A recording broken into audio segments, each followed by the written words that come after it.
Hare Krishna. Okay. Hare Krishna, Mataji. Welcome all of you. Thank you for joining.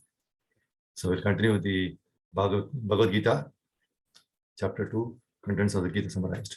Jagannath Baldeswara Mai ki jai, Radha Madhav ki jai, Narasimha Bhagwan ki jai, Panchatattva ki jai, Shri Goswami ki jai, Guru Parampara ki jai, Gurudev ki jai, Taigo.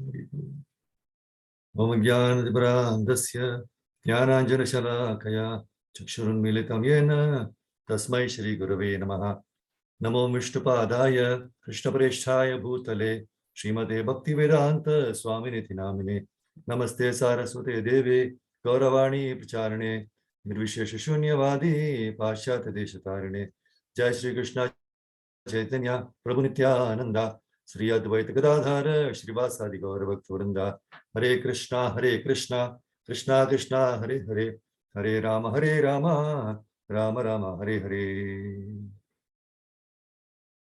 So we'll continue with the second chapter, contents of the Gita summarized, and today's verse is very wonderful verses. The one verse 2.55. Shri Bhagavan Uvacha Prajahati Yada Kaman Sarvan Partha Manogatan Atmanyevatmana tushtaha Sthita prajnastadochyate. The Supreme Personality of Godhead said, O Partha, when a man gives up all varieties of desire for sense gratification, which arise from mental concoction, and when his mind, thus purified, finds satisfaction in the self alone, then he is said to be in pure transcendental consciousness. Very. See, in the previous verse, 2.54, Arjuna asks 4 questions as to how to recognize a person situated in Krishna consciousness. That is a self-realized soul, or a sthita prajna, one in divine consciousness. So, 4 questions which he asked. First one was general symptoms of a sthita prajna. That is, and that will be answered in this current verse, 2.55. And the next question was, how does he speak? The answer will be in 56 and 57. Then third is, how does he sit? Answer will be 58 to 59. And how does he walk? Answer will be 64 to 71. See, the importance of the word symptom. See, there are symptoms of rich man, diseased man, learned man, right? Similarly, symptoms of a self-realized soul are also addressed here. See, most important symptom is how he speaks. So speech is the most important quality of any man. And immediate symptom of a Krishna conscious man. What is immediate symptom of Krishna conscious man? He speaks only of Krishna or of matters relating to Krishna. See, in this world, we crave for fame and always love to be someone's favorite, correct? So we try to behave according to the likings of others. But being immersed in the material modes, we fail to understand that it is not always possible to behave in a manner pleasing to others. On the contrary, if we spend this valuable lifetime in becoming favorite to Lord Krishna, then that is a real success for us. See, we should constantly meditate. Will Krishna be pleased by this act of what I am doing? And try to engage in such activities and refrain from activities which do not please Krishna. So our goal should be to please Krishna and become his favorite. So for this, we should know what qualities pleases Krishna. So through the pages of Bhagavad Gita, which is the essence of all the cream of Vedas, Lord Krishna is quoted in several places as what are the qualities which pleases him. Especially in chapter 12, Bhagavad Bhakti Yoga, devotional service. And also this chapter 2, verses from 55 to 72, 2.55 to 72. He has very nicely explained about the qualities that would be found in his pure devotees. See, in one of his lectures by Guru Maharaj, he was stressing the importance of these 18 verses in chapter 2, 55 to 70, 18 verses. He said that the rice and dal for food are the body, are food for the body, right? And they cannot satisfy the soul, rice and dal. But to satisfy the soul, we need to provide spiritual food in the form of these shlokas. So in 2.54, the previous verse to this, Arjuna inquires with Krishna about the behavior of a transcendental man. And the Lord replies to his question very nicely in the verses through 2.55 to 72. Very important verses, these 18 verses. If possible, we should memorize this or have a notebook and note it down, the whole thing. See, our Kali Yuga brain keeps forgetting good things over a period of time. And so it is important to hammer these truths daily in our minds so that we not only remember these qualities, but also practice them in our day-to-day life. So in 20.20, the 12th chapter, 20, last verse, Krishna says, Ye tu dharmamritam idam yatoktam paryupasate shraddha dhanamat parama bhaktasya ativa me priyaha. Those who follow this imperishable path of devotional service and who completely engage themselves with faith, making me the supreme goal, are very, very dear to me. So in 12th chapter, he says, what is dear to him, right? See, our nature is to envy others. We are basically not at all happy on seeing others happy. So whenever we see somebody very happy or performing very good devotional service, immediately the envy within us prevents us in appreciating their activities. And we try to find fault with their actions. Thereby we gratify our senses. See, we can see this very evidently in our day-to-day life. Very important point to understand is, people in general, they move about with matchboxes in life. Matchboxes to lit fire to the relationships because of pure envious nature. So the worst part is, in the so-called modern times, we need to carry the matchbox physically, right? But we have advanced so much that we need not carry matchbox, right? But we have advanced so much that the required damage can be easily achieved through social media, cell phones, smartphones. So what is the fuel which helps the fire to start and then rage? It is nothing but mental concoction. And that is what is explained in this 2.55 verse. See, concoction basically results in prajalpa. And we act whimsically, not following the Shastras, resulting in disturbance of mind, leading to wrong and bad actions, which finally impacts our health and does not cause any good to anyone around us. Now the question arises, why do we mentally concoct? The answer is given in Bhagavatam, 6th canto, 15th chapter, 25th verse. It says, these visible objects like wife, children, and property are like dreams and mental concoctions. Actually, what we see has no permanent existence. It is sometimes seen and sometimes not.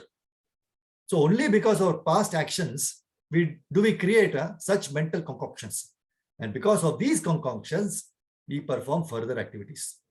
So it is very clear that our past actions make us mentally concoct, and we need to get our act together very fast in this lifetime.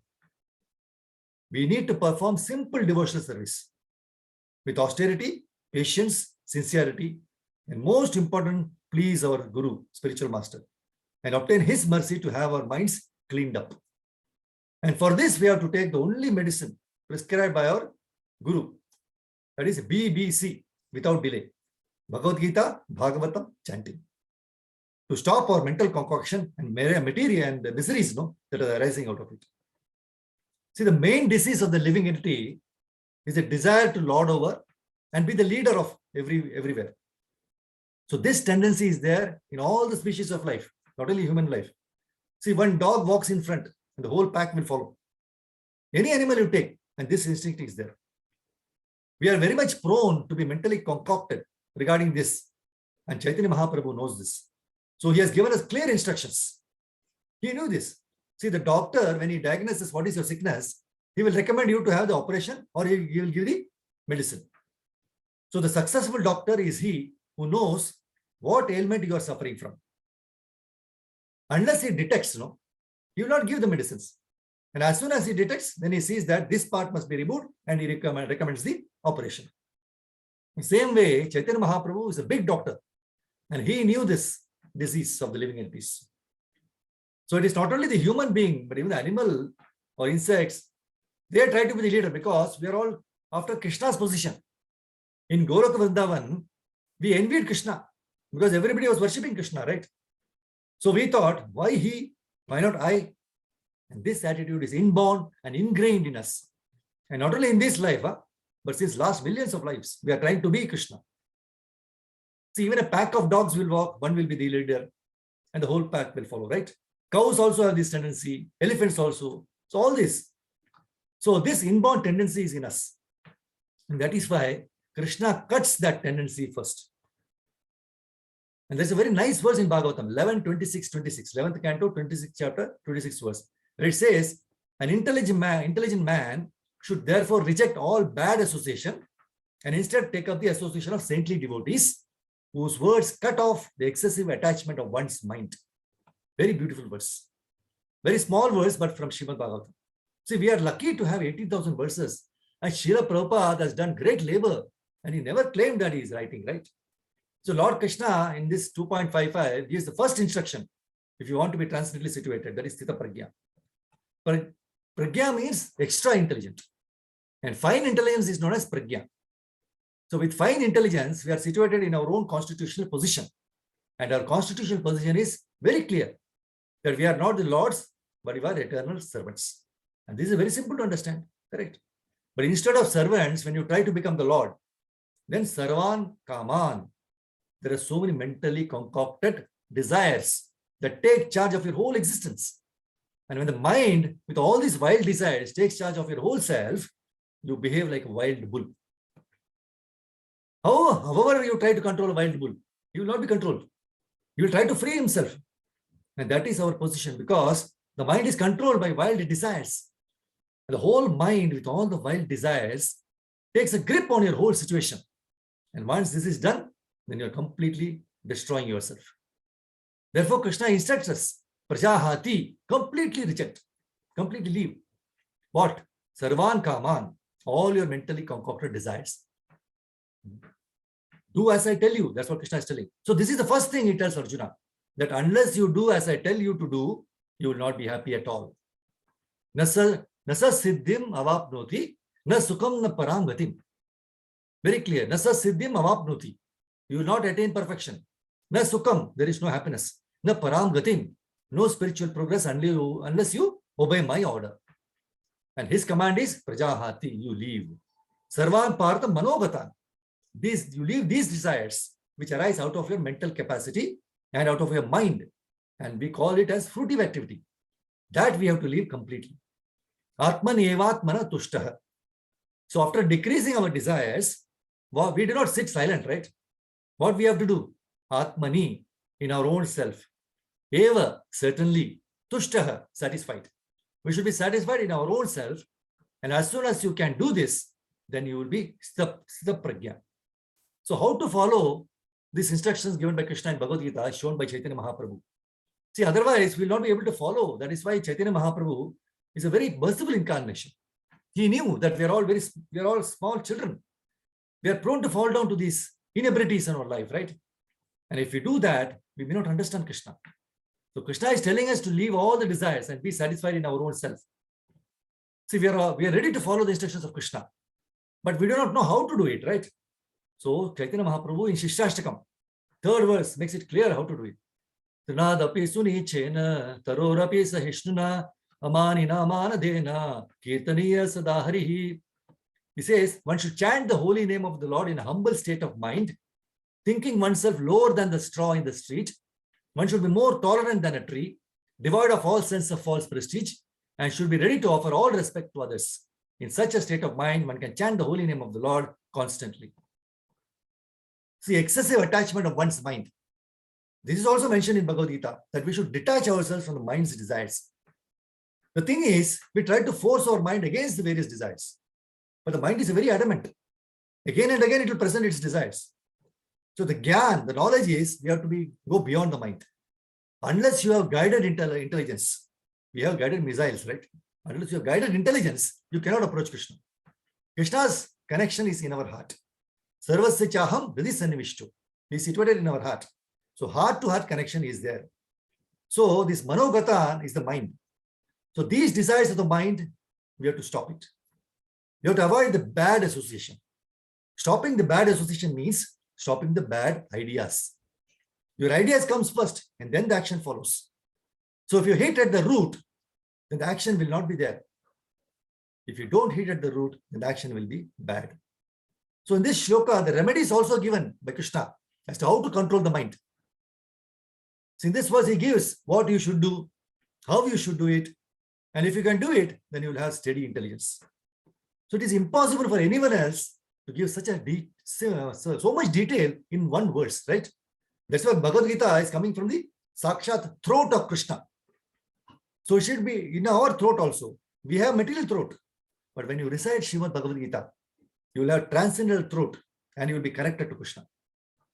See, this Arti and Arti plate, they are all made of brass, right? But daily they are used in service of Krishna. So we bow down to them.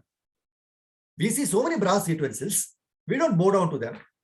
But even a brass, when it is connected with Krishna's service, it is worshipped. See, the cotton wick used to light the ghee lamp is used in the service of Krishna. And so we bow down to it.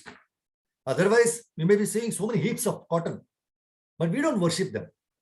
So this little cotton wick is coming to Krishna, and so we bow down to it. So the root cause of all problems is calm or desire for sense gratification. Krishna says, Prajahati yada kama sarvan partha manogatan. All mentally concocted things should be avoided. So this manogatan or mental concoction causes so much havoc. It spoils the good relationship with others and makes us merciless. So we keep seeing only bad in others, right? Instead of seeing Krishna in them. So significant portion of our valuable human life is wasted because of all these unwanted concoctions. See, miseries are always awaiting us. Threefold miseries weaken us. And in addition, Janma Mrityu Jara Vyadi. These four problems we cannot get rid of. So these 7 things are already forced. And in addition to that, we concoct. And those miseries are there. So avoid these kind of things and let us fight these 7. The only way to get rid of these concoctions is to engage in ourselves in sincere devotional service. See, for devotees, there are no good days or bad days, good luck or bad luck. As long as we are doing our sadhana as per the instructions of the spiritual master, our days are good, irrespective of whatever bad thing might happen. And when we forget or don't follow the instructions of Guru and Krishna, then our days are bad. So instead of focusing on other things not related to Krishna, if we remain focused in devotional service, then no miseries can touch us. So the first question which Arjuna asked was general description and characteristics of a self-realized person. That is, he gives up all material desires of sense gratification, born of mental concoction, and thus purified in mind, one finds satisfaction in the self alone. So we should become Krishna's favorite. And that is by doing this devotional service and not concocting ourselves through our mind.